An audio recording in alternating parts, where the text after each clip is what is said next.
Assalamualaikum warahmatullahi ta'ala wabarakatuh mga pagariyami, mga muslim, mga datunago, mga bai.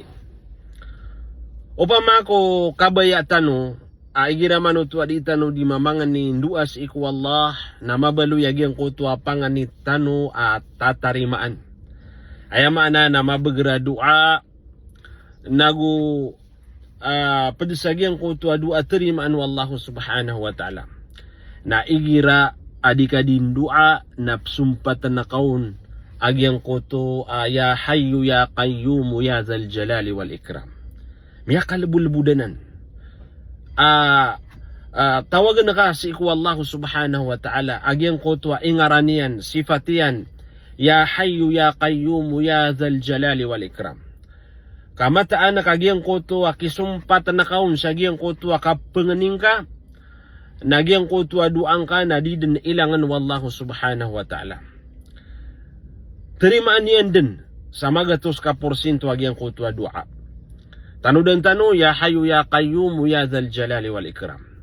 Upama ko gumiraw kapman ya arhamar rahimin ya arhamar rahimin ya arhamar rahimin sa makatlo nasukun sumalaikat padasagyang kuto susugun wallahu subhanahu wa ta'ala.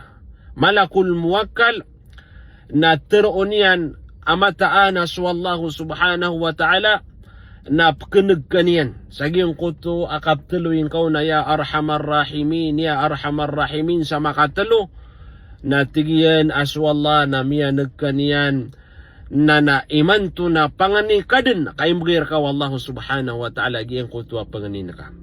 Nagina na mga pagarya katawan tanwa so kapangani si iku Allah na adna mga adadabi atanon na ipsumpat tanoro nagyang kaiyam ya pamagusay tanwi manto paganayron nagyang koto ya hayu ya qayyum ya zal jalali wal ikram na ipsumpat tanwanan si iku mga dua tano nagugyang koto ya arhamar rahimin sa makatlo tano tumatero na insyaallah na terimaan so panganiniw pakadakalintan wag yang kutu panganitan si iku Allah subhanahu wa ta'ala. Wassalamu alaikum warahmatullahi ta'ala wabarakatuh.